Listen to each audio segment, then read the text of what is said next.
اینجا بازار فروش و پر رونق سلاح‌های پلاستیکی در روزهای عید است.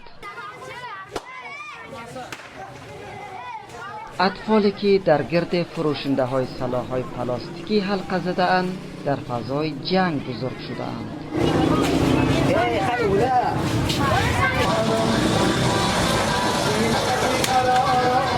کشور جنگ زده چون افغانستان اطفالش سلاح را به عنوان بازیچه استفاده می کنند.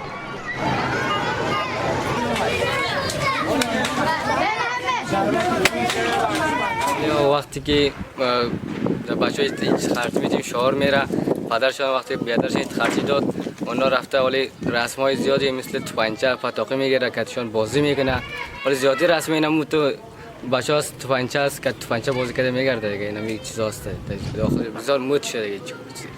چی خریدی؟ توپنچه کردن تا برن یک گاوز رفتیم دیگه جای نرم.